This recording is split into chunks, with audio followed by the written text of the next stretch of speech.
Steve Jobs' 30% rule for success.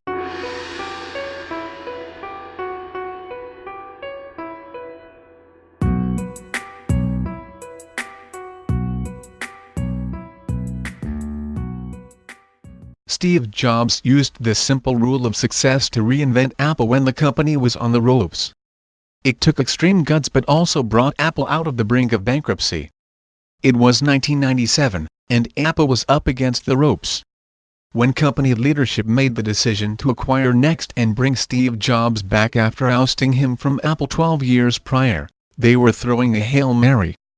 At the time, Apple was as little as a few weeks from bankruptcy, but Steve Jobs immediately got to work with sweeping changes and historic innovation. In an interview with CNBC that took place the same year as his return, Jobs talks about how he went about the rehabilitation that ultimately produced the company we know today. Greatness lies in the 30%. Jobs said that if you want to persevere, you need to pursue only the opportunities that move you the most and say no to the rest.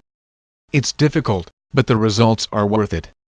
When Jobs was brought back to Apple in 1997, the company was struggling.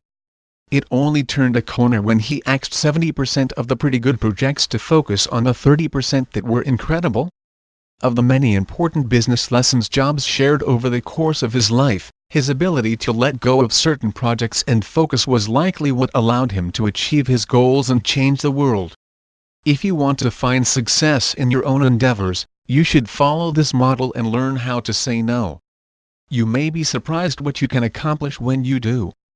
Regarding the pretty good 70%, Jobs continued to say in the interview that we've pared a lot of that back, so we could focus the same amount of original resource even more on what was remaining, and add a few new things. And in case you're confused, he axed 70% of Apple's projects because he knew that pretty good is the enemy of great.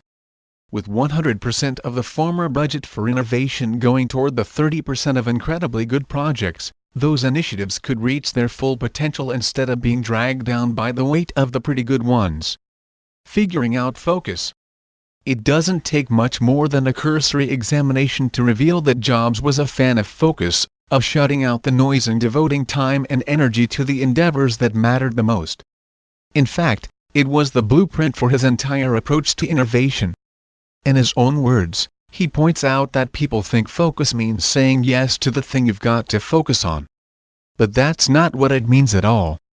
It means saying no to the 100 other good ideas that there are. You have to pick carefully.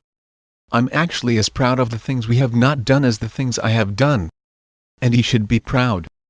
Those things he decided not to do didn't just save Apple from bankruptcy, they turned it into the biggest and most valuable public company in the world.